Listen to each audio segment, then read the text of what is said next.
Ministerio Jesús a las Naciones presenta al pastor Rafael Alcántara con una palabra de Dios para tu vida. Porque me rescató, porque me trajo aquí. Nos gozamos. ¿Dice amén? Toca al que está a su lado y dígale: no te distraigas, Dios quiere hablarte. Vaya conmigo a la palabra, vamos a ir a Lucas capítulo 5. Mientras usted lo busca, usted le va a decir a alguien que está con, no incomode a nadie, pero dígale al que está con usted: Dios tiene un plan. Aleluya, Dios tiene un plan. Aconteció que estando Jesús junto al lago de Genezaret, el gentío se agolpaba sobre él para oír la palabra de Dios.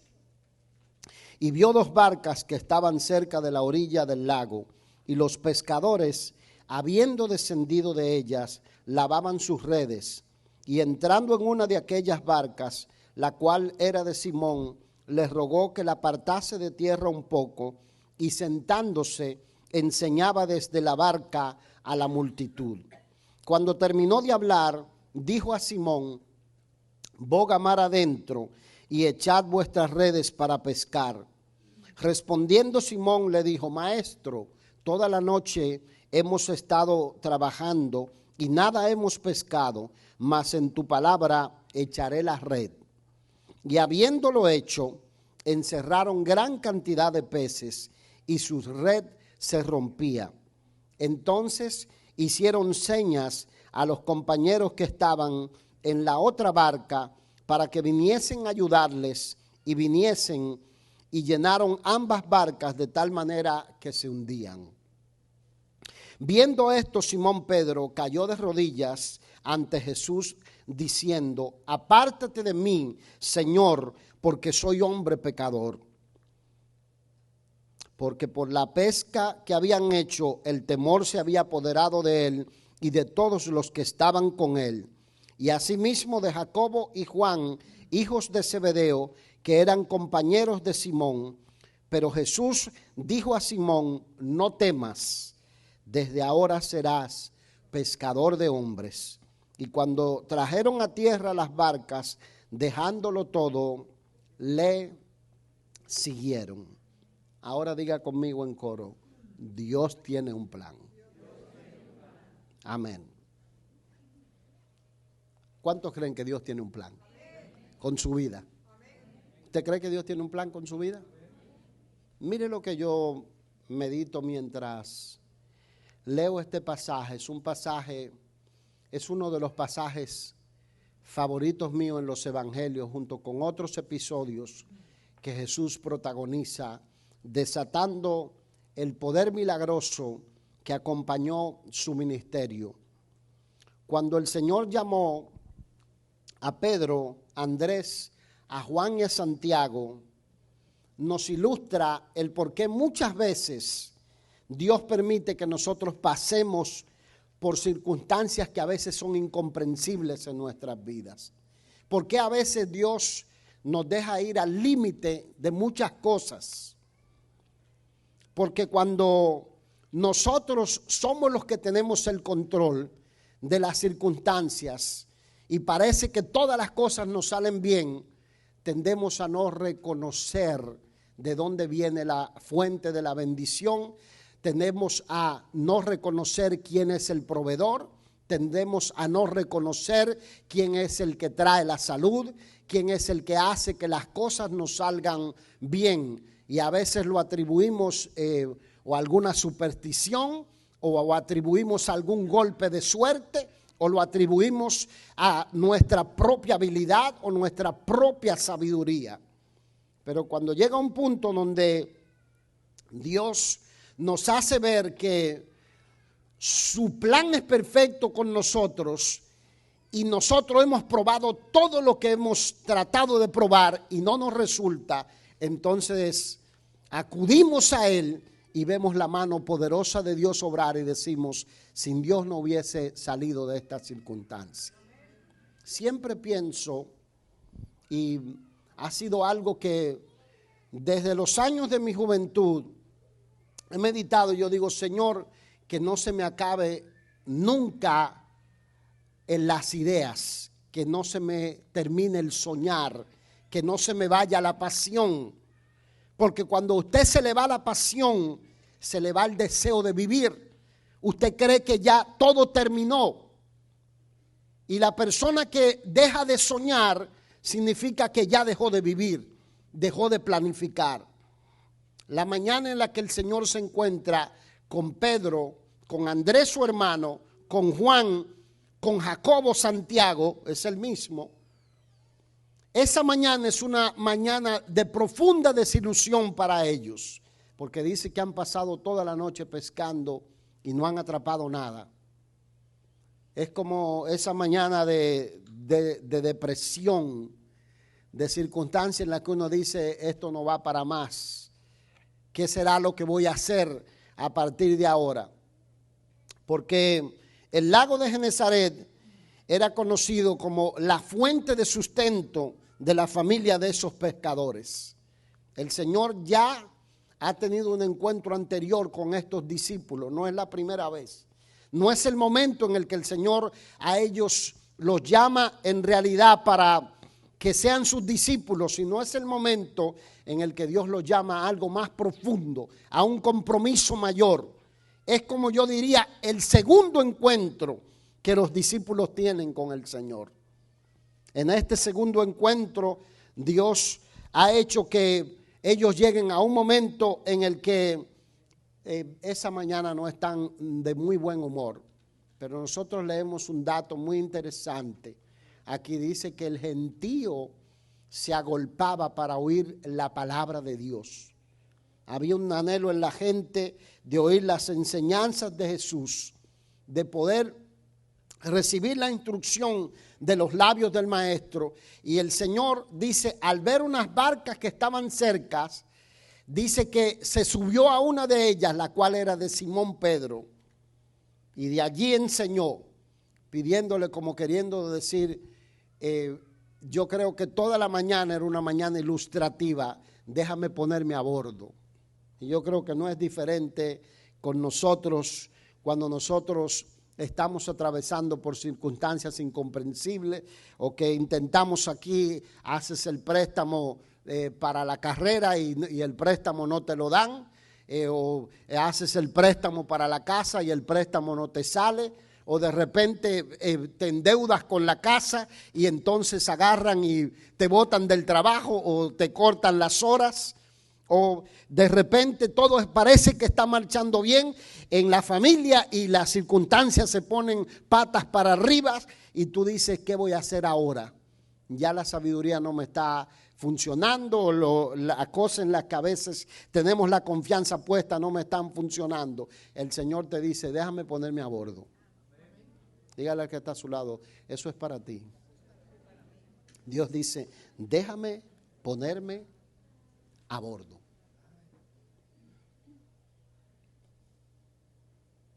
Ojalá que alguien me esté entendiendo.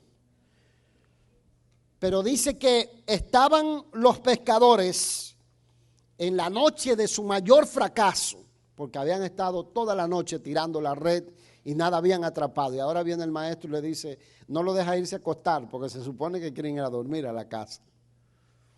Pero él le dice, déjame ponerme a bordo. Y luego que termina de predicar, le dice, mira, métete mar adentro. Boga mar adentro y echen sus redes para pescar. Y Pedro, que siempre era un respondón y tenía un carácter aguerrido, terco, le dice, Señor, toda la noche hemos estado pescando y nada hemos atrapado, y tú dices que en tu palabra, que nos metamos mar adentro. Pero no dejó que su carácter terco, que su carácter aguerrido lo impidiera de obedecer la palabra de Jesucristo. Y le dijo, ok, yo entiendo. Y uno siempre piensa y uno dice, la mayoría de los casos los pescadores entienden que con la luz de la luna es cuando los peces suben a la superficie, es más fácil atraparlos cuando están, ¿verdad?, menos esperando. Y él podía argumentar con el Señor: tú lo que eres un carpintero, lo tuyo es carpintería, tú no sabes de pesca. Dice: tú te criaste en Galilea, metido allá adentro en Nazaret. Nosotros vivimos toda la vida en Capernaum. Y verdad, y empezar una argumentación con el Señor. Pero Pedro no permitió eso, sino que le dice: Señor, en tu palabra echaré la red. Cuando uno sabe que las palabras de Jesucristo tienen poder, tienen autoridad, uno la obedece sin vacilar, uno no cuestiona a Dios, uno simplemente dice: Señor, dime qué es lo que tú quieres que haga, dime cuál es el cambio que tú quieres que yo haga en mi vida, y yo lo voy a obedecer y te voy a dejar el resultado a ti, porque sé que tú eres más que poderoso para obrar en mi vida o en mis circunstancias. Y cuando uno obedece sin vacilar, uno ve la mano poderosa de Dios moverse, manifestarse en lo imposible. Donde el reporte médico dice que no se puede, Dios se mueve. Donde la mano del cirujano dice que no puede, Dios se mueve. Donde la mano del psicólogo dice que no puede, Dios se mueve. Donde el banco no te puede ayudar, Dios se mueve. Donde el recurso humano no te puede ayudar, Dios se mueve, cuando nosotros aprendemos a obedecer sin vacilar. Alguien tiene que recibir esta palabra. En otras palabras, cuando nosotros hemos hecho lo que humanamente nos corresponde hacer, entonces Dios se pone a cargo. Cuando yo estaba creciendo en la iglesia, oíamos una canción que decía: si has probado todo y todo te falla, prueba a Cristo. Yo no sé, bueno, es una canción de los T5 por allá, pero yo creo que esto es muy cierto. Si tú has probado todo y todo te falla, prueba a Cristo. El pasaje dice que los discípulos estaban remendando las redes. Y yo creo que es la manera similar en la que Dios nos llama a muchos de nosotros. Yo creo que esto es cierto con respecto a muchas cosas. A veces a los negocios, a veces en el área del amor, a veces en la familia, a veces en la salud, a veces hasta en el ministerio. Llega un momento donde, ¿verdad?, usted hace todo lo que tiene que hacer en las diferentes áreas de la vida, y usted ve que trata de remendar por aquí, de arreglar por allí, de poner por allí, hasta que usted dice: necesito algo mayor que lo que yo estoy implementando, no me está dando resultado. Entonces es ahí donde nosotros ponemos la atención en el Señor, y Dios puede glorificarse en nuestros imposibles, cualquiera que sean esos imposibles. Y ahí donde se aplica: si has probado todo y todo te falla, prueba a Cristo. Todos tenemos una lista en la historia de nuestra familia en la que hemos visto la mano del Señor obrar. En el caso mío, y yo siempre le digo algo nuevo o algún detalle nuevo que uno no cuenta a veces de la familia, pero yo fui muchas veces a los 15, 16 años a ver a mi papá a un hospital donde no lo permitían a veces ingresar a mucha gente. Era un hospital militar, y uno escuchaba consejos de diferente índole, de decir: él no va a salir de allí, está mal. Yo recuerdo que había alguien que aconsejaba a mi mamá y le decía: tú tienes que olvidarte de ese hombre, tú tienes niños que mantener, tú tienes niños que tienen que seguir estudiando, olvídate de ese hombre. Algún día, si él sale de ese hospital, él se va a restaurar. Pero siempre notaba, y hay algo que yo observaba, que mi mamá, aunque ella no congregaba en ese momento de su vida, yo veía que las luces se apagaban. Los que son parte del Caribe o han vivido en lugares donde existen toda esa cantidad de mosquitos que hay en el Caribe, conocen los mosquiteros. ¿Cuánto conocen los mosquiteros? ¿Verdad que sí? Y yo la veía que ella se salía del mosquitero en medio de la noche. Yo siempre era el curioso. Yo me imagino que mis hermanos también harían, pero yo la veía que se salía del mosquitero, se ponía delante de la cama de rodillas, aún sin conocer al Señor. Y por el otro lado estaba yo orando, estaba yo a veces pasando días de ayuno diciendo, Señor, los médicos dicen que no se puede, pero yo sé que tú puedes. Tú eres poderoso, tú puedes hacer el milagro. Para ti no hay nada imposible. Y no fueron 1 o 2 ayunos, sino muchas veces pidiéndole al Señor que se pusiera a bordo de la familia hasta ver el cambio, la transformación en la vida de mi papá. A los 38 años le rindió la vida al Señor y de allí todo empezó a cambiar, todo fue nuevo, todo fue diferente para la familia. Todos vimos el avance, porque cuando lo más arriesgado que cualquier ser humano puede hacer es meterse en este mundo sin la ayuda sobrenatural del Señor. Miren que el mar o el agua siempre es una representación en la escritura del mundo turbulento en el cual vamos a tener dificultades, vamos a tener aflicciones, donde no nos va a ir bien si no tenemos a Jesús metido en el barco. Si Jesús está fuera del barco, es muy difícil que las cosas te vayan bien todos los días de tu vida, pero cuando Jesús está metido en el barco, está a bordo, hay garantía, hay seguridad de que cosas grandes y maravillosas van a pasar, y sin importar la dificultad que enfrentemos, Él nos ayudará. Él es el capitán del barco, Él va a bordo, y por eso hay que meterse la palabra de Cristo al alma, al corazón, y decir, Señor, yo no tengo la fuerza, no tengo la fe suficiente, pero yo sé que tú eres capaz y poderoso, y en tu palabra me voy a mover en medio de este mundo. Alguien tiene que recibir esta palabra. En otras palabras, meterse en el mar adentro de este mundo sin Dios es muy riesgoso, muy peligroso. Pero si el Señor Jesucristo está metido en la vida, está metido en la familia, está metido en el hogar, está metido en tu vida, hay seguridad de que vamos a ver mucho más de lo que nosotros estamos imaginando. Esto es cierto para los que están emprendiendo el sueño de una carrera, y yo sé que a veces es bueno soñar. ¿Cuántos dicen que es bueno soñar? Gloria a Dios. El otro día teníamos una conversación con varios de los muchachos, y nosotros les decíamos, ¿qué carro te gustaría manejar? ¿Verdad? Y ellos decían en su inocencia, algunos decían un Lamborghini, un Aston Martin. La mayoría aquí no tiene ni idea de lo que son esos carros. Es más, nunca lo han visto, ni saben que existían. ¿Verdad?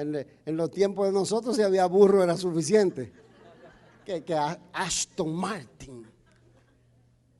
Y verdad, cada uno soñaba de manera de lo que iba a ser. Y todos sabemos que la gente que fue a la universidad dice, cuando termine, bueno, voy a tener un trabajo de $70,000, $90,000 al año. Hoy los jóvenes sueñan con $300,000 al año. Otros sueñan con ser youtuber y con eso se conforman, ¿verdad?, para hacerse multimillonarios. Pero la realidad de las cosas es que sin Dios vamos a terminar igual que los discípulos del Señor, con una mañana de profunda depresión. Cuando tocas una puerta aquí no se abre, cuando las circunstancias te salen diferentes, cuando contratan al menos calificado y tú tienes la calificación que se requiere. Si Dios no está a bordo del barco, las cosas no van a salir. Pero si Dios está a bordo del barco, te aseguro que la red se va a romper de la bendición del Señor. La mano de Dios poderosa va a hacer que, aunque tu salario sea poco, se va a multiplicar en tus manos. No solamente va a ser suficiente para ti, sino que va a bendecir a otros con lo poco o lo mucho que Dios te ponga la mano, porque la bendición de Jehová siempre es amplia en la vida de sus hijos. Y nosotros leemos que los discípulos arrojan en la palabra de Cristo la red, y dice que la red se rompía. Era tan grande la bendición. En Dominicana tenemos una expresión popular que dice: se estaban derrengando de bendición. Y esa expresión la tomamos del campo, de cuando a veces se le pone al burro demasiada carga, el burro se está, ¿verdad? Y esto se le estaba hundiendo, la red se estaba rompiendo. Yo no sé usted, pero yo prefiero moverme en la palabra de Cristo que en mi propia sabiduría. Porque yo sé que la palabra de Cristo no falla. Hay gente que yo le insisto y le digo esto: mire, usted tiene dos opciones. Decirle: mira, tú no sabes lo suficiente, Señor. Aquí el pescador soy yo, aquí el que tuvo la educación soy yo, aquí el que sabe hacer las cosas soy yo, aquí el que dice cómo se hacen las cosas soy yo. Yo sé cómo hacerla, tú no necesitas explicarme cómo hacerla, y luego irte deprimido y no ver el resultado porque no lo dejaste a Dios, o dejar que Dios se ponga a bordo del barco, y vas a ver lo sobrenatural de parte de Dios desatarse sobre tu vida. En otras palabras, hay gente que Dios los quiere bendecir y usar y avanzar de una manera extraordinaria, pero ellos se conforman con poco. Se conforman con ir al mar y, verdad, de vez en cuando pescar, de vez en cuando ver la mano de Dios, de vez en cuando ver que las cosas le van bien, o salir, verdad, de una situación de dificultad ahora, resolverlo con su propia sabiduría, y entonces volver otra vez a otra situación de dificultad, resolverlo con su propia sabiduría y pasarse toda la vida en eso. O dejar que sea Dios el que se ponga a bordo y mostrarte cuál es el plan para él. Los discípulos se prepararon para tener una mañana depresiva, ir a la casa, ¿verdad? Escuchar a la señora. No atraparon nada, no hay nada para darle de comer a los niños. Pero ellos prefirieron entonces comprender los momentos divinos. Y eso es lo que a veces nosotros tenemos que hacer: comprender los momentos divinos. Principalmente los muchachos, cuando ellos van creciendo, yo les digo: ustedes tienen dos opciones: conformarse con poco y decir, bueno, me está yendo bien, tengo un trabajo, tengo para pagar los biles, tengo un carro, una letra de un carro, una casa. Cuando Dios quiere confiarle más, quiere ponerle más en las manos, quiere bendecirlo más, quiere prosperarlo más, quiere honrarlo más. Pero Dios te bendice hasta donde tú le cedes terreno. Si tú no le cedes terreno a Dios en tu vida y tú dices: mira, está muy bien que vengo todas las mañanas a escucharte, pero ya de que dejarte ponerte a bordo del barco, cuando tú eres un carpintero, eso ya no lo puedo hacer. Está muy bien venir, ¿verdad?, a la iglesia, todo eso, pero ya manejar la vida, la familia, manejar todas las cosas como tú quieres, ya eso no resulta. Está muy bien que, ¿verdad?, yo venga a los cultos y escuche la palabra, pero eso de que tengo que dejar la música inconversa, eso yo no lo voy a hacer. Pero de que tengo que dejar, ¿verdad?, de empinar el codo, eso yo no lo voy a hacer. Y Dios dice, te quiero bendecir más, quiero sorprenderte. Entiende el momento divino, entiende el llamado que estoy haciendo. Déjame ponerme a bordo del barco y tú vas a ver lo que es el poder de Dios desatarse sobre tu vida, desatarse sobre tu casa, desatarse sobre tu familia, desatarse sobre tu escasez. Porque cuando nosotros terminamos, entonces es cuando Dios empieza. Alguien tiene que recibir la palabra. Gloria a Dios. Dice que tiraron, la red se rompía. Y lo que hicieron ellos es que comprendieron el momento de Dios. Comprendieron el momento divino. Y a mí me gusta hacer notar que ellos recibieron una bendición material, o lo que nosotros llamamos una añadidura. Pero ellos interpretaron que era mucho más que eso. Mucho más que eso. Yo creo que este encuentro de Jesús con los discípulos nos prepara para dos cosas en la época en la que nosotros vivimos.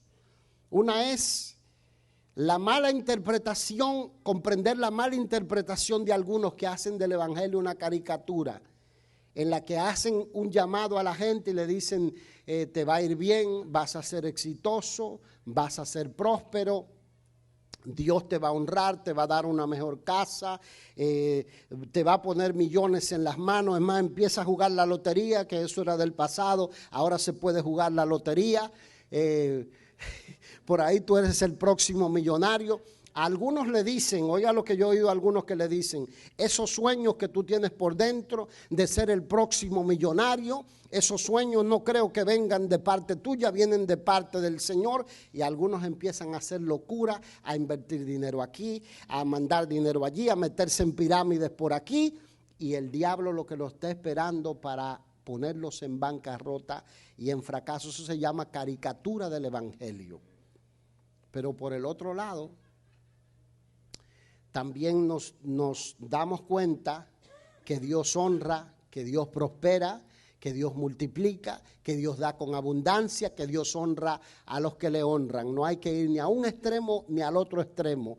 El negar el que servimos a un Dios que sabe multiplicar, que sabe honrar, que sabe bendecir, que no te llamó para que tú siempre tengas que vivir contando las monedas, sino que también servimos a un Dios que adelanta a sus hijos. ¿Cuántos lo creen?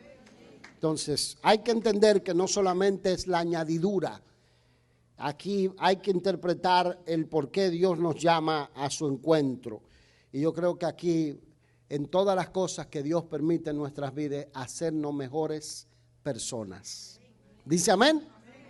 Si lo único que el evangelio hace en ti es hacerte sentir que eres superior a los demás porque, ¿verdad? Bueno, te están saliendo bien las inversiones y te está yendo bien económicamente, no ha hecho nada en ti. Y si lo único que hace el evangelio en ti es hacerte creer que tú tienes que vivir en trance, flotando en el aire y viendo demonios, ¿verdad?, las 24 horas del día, hay problemas. Necesitas una clínica psiquiátrica, ¿verdad? Pero hay un punto medio en el que el evangelio te hace entender, tu vida tiene que cambiar, tiene que ser transformada.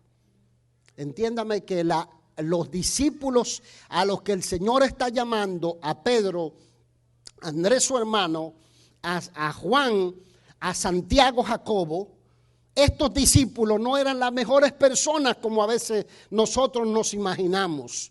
Eran hombres maldicientes y los pescadores, no sé por allá por su pueblo, pero por Dominicana, los pescadores son conocidos como los marihuaneros del pueblo. ¿Sí o no? Los maldicientes, los que planifican cosas malas para hacer. Los subversivos, los que no se someten a la autoridad. Así son conocidos. Y uno dice, wow, este tipo de hombres eligió Dios.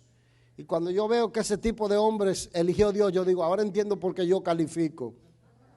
Aleluya. Yo no sé usted, pero yo entiendo por qué califico para la gracia de Dios. Algunos dicen, yo califico porque el Señor no encontró a otro mejor que yo para elegir. Te equivocaste. Eso no le interesan al Señor. En nuestro devocional anoche con los niños hablábamos un poquito de David y me decía, creo que Emily me decía, entonces Betsabé era la madre de Salomón. Y dice Daniel, ese es el que David le mandó a matar le mandó a matar el esposo. Y Emily dice, oye, eso es una manera muy vergonzosa de exponer a alguien como David en la Biblia. Y yo le digo, eso es lo que dice que nosotros calificamos para la gracia de Dios. Si David calificó, nosotros también calificamos. Si Pedro calificó para la bendición, tú también calificas para la bendición. Si Andrés calificó para la bendición, tú también calificas para la bendición, porque es solamente por gracia y no por mérito humano. ¿Dice amén? Aleluya. Por eso insisto que cuando el evangelio te llama para ser una mejor persona. Porque la noche que el Señor iba a ser entregado, la Biblia dice que Pedro negó al Señor, pero no solamente dice que lo negó, dice que maldijo. O sea que el hombre estaba acostumbrado a utilizar esas muletillas que también tú y yo en algún tiempo utilizábamos. Nos acordábamos de la madre, de la suegra, del abuelo, ¿verdad?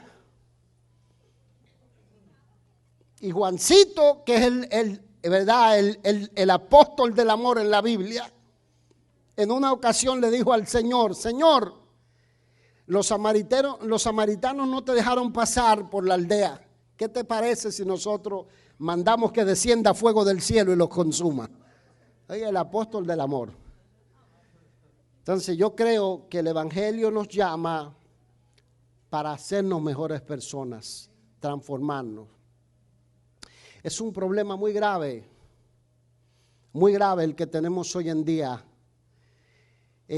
con la predicación caricaturesca del evangelio de muchos que creen que Dios los llama para seguir igual que como estaban. Dicen, primero que las canciones que cantan matan a la madre, matan a la suegra, matan a la novia, dejan viva a la mujer, después resucitan la mujer, matan a la novia. Y degradan a todo el mundo y después cuando lo llevan a las premiaciones dicen, este premio se lo dedico a Dios, todo es para la gloria de Dios. Y la gente siguiéndolo y escuchando en las redes sociales dice, no, ese cristiano, dice.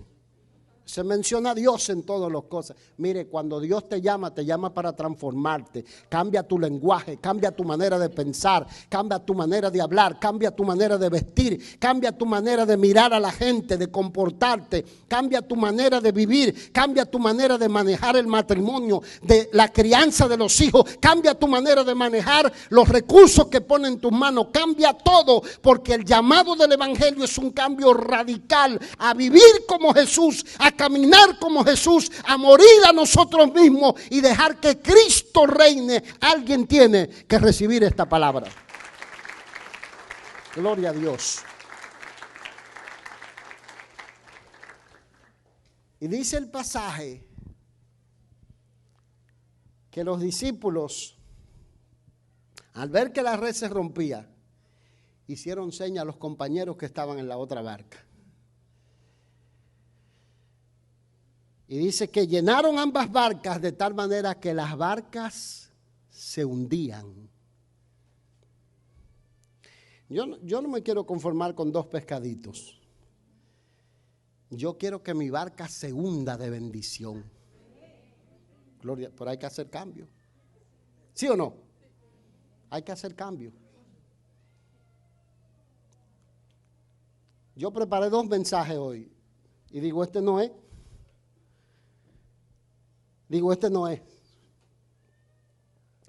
Yo le iba a hablar del amor a la palabra, de la necesidad de nosotros pasar tiempo con el Señor, pero dije, no, este no es. Y algunos dicen, pastor, pero ya lo oí el mensaje, pero no has hecho nada. Te lo he predicado 10 veces y no has hecho los cambios que tienes que hacer. Entonces Dios te lo tiene que recordar. ¿Dicen amén? No toca a nadie.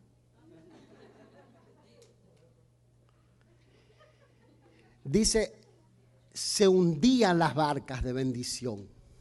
Y yo insisto, hay gente que Dios quiere depositarle más.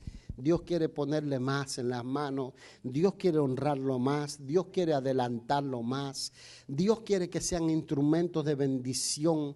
Dios los trajo de diferentes rincones del mundo para salvarlo. Si no estuvieran aquí en esta nación, jamás hubiesen conocido a Dios, hubiesen muerto en el próximo atentado, en el próximo asalto, hubiesen muerto en las manos de alguien, pero Dios los ha traído hasta aquí con un propósito. Nuestros hijos pudieron haber nacido en el Hood, en el Ghetto, pero Dios los ha traído a este punto del camino. Tienen que hacer algo con la bendición que Dios ha puesto en las manos. No se pueden conformar con poco cuando Dios los ha traído a la abundancia, Dios los ha traído a la plenitud. Tienen que hacer algo.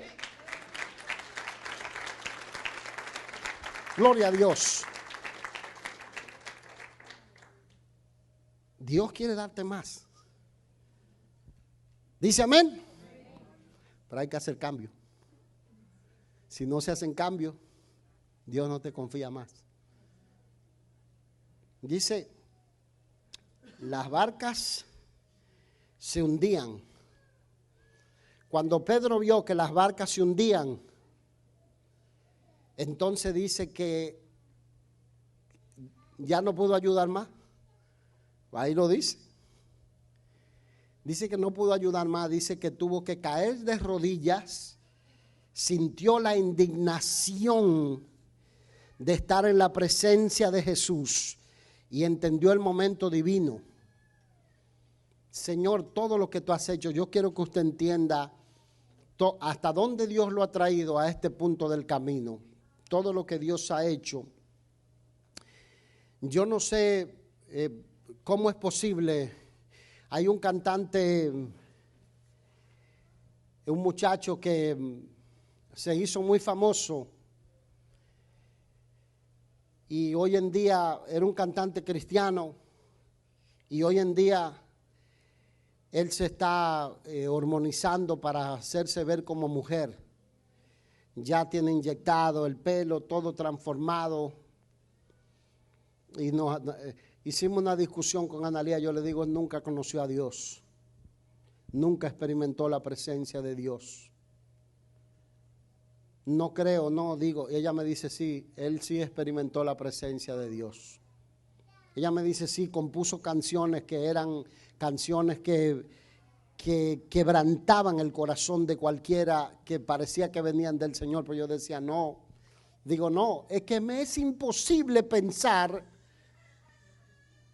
que alguien puede llegar a un escalón tan bajo en el que de repente, después de conocer a Dios, caiga en un pecado tan profundo de negar su propia identidad.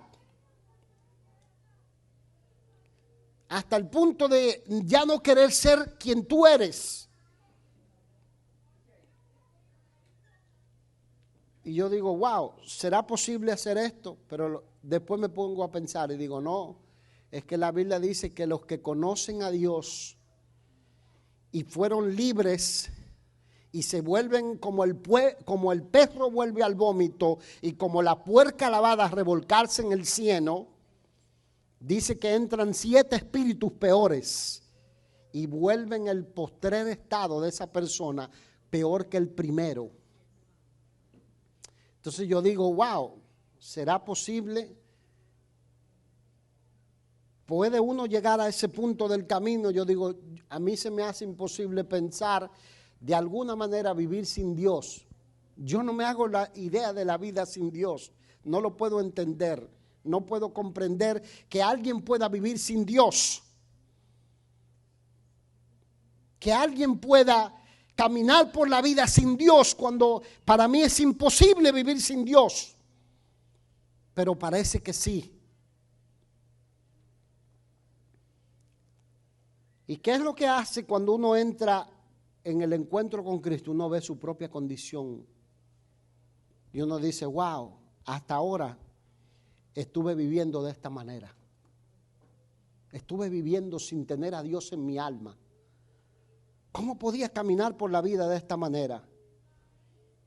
Y lo que hace es ese mismo sentimiento que Pedro tiene, esa es la actitud de arrepentimiento, de quebrantamiento,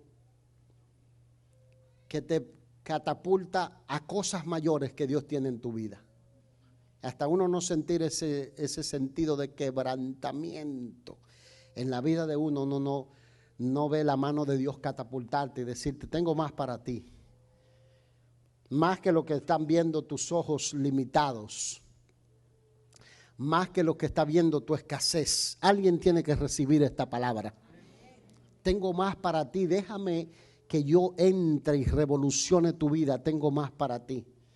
Y Pedro cae de rodillas y le dice, apártate de mí, Señor, soy un hombre pecador. Ya yo me hice la idea, maldiciente, adúltero, ya yo me hice la idea, lleno de odio, lleno de resentimiento.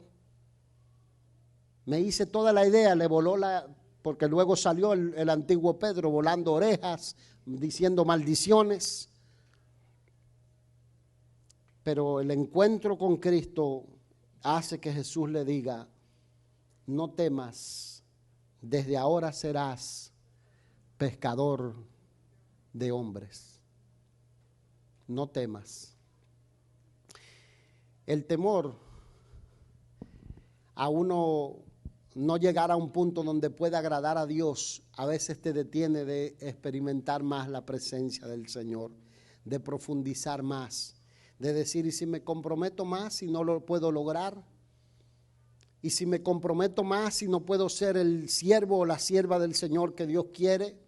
Y si no puedo vencer esta área de mi vida, y uno empieza, ¿verdad?, siempre a quitar el énfasis de Dios y a ponerlo en nosotros. Hay gente que me dice, pastor, yo no voy a la iglesia porque yo cuando vaya todo lo voy a hacer correctamente. Yo voy a ser, mire, un siervo del Señor. Yo no voy a ser como mi suegra.